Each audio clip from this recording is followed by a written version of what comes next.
आज आप लोगों ने फिर से एक बार देखा किस तरीके से भारतीय जनता पार्टी ने लोकतंत्र और संविधान का गला घोंटते हुए, डीएमसी एक्ट का गला घोंटते हुए चुनाव नहीं होने दिया।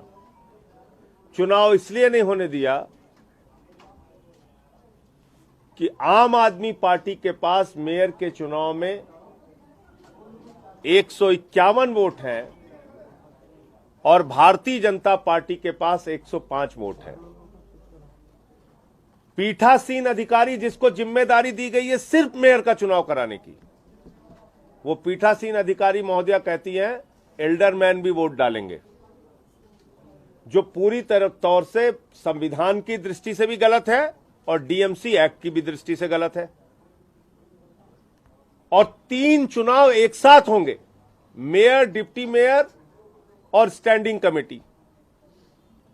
यह भी एजेंडे में नहीं था कहीं। तो क्या दिल्ली के एलजी के आदेश का कोई मतलब है या वो भारतीय जनता पार्टी के साथ मिलकर पूरा खेल कर रहे हैं? क्या भारत के संविधान का कोई मतलब है या उसका गला इसी तरीके से घोटा जाएगा? क्या इस देश में लोकतंत्र में चुनाव का कोई मतलब है या दिल्ली के जनता ने एमसीडी में जो अपना मैंडेट जनादेश दिया है उसका इसी तरीके से गला घोटा जाएगा? कोई जवाबदेही नहीं।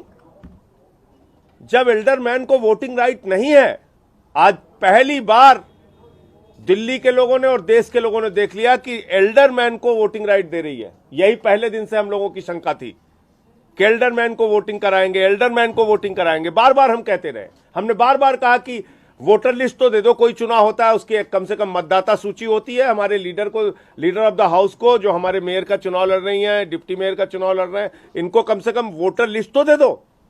नहीं दिया।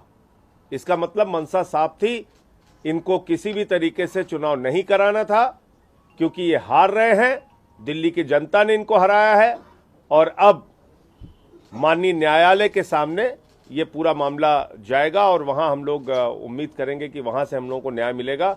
आज हमारे देखा आपने सारे सदस्य खामोशी से थे, इसलिए थे कि पूरा देश ये देख सके कि लोकतंत्र का गला घोंटने का, संविधान का गला घोंटने का काम बीजेपी कर रही है।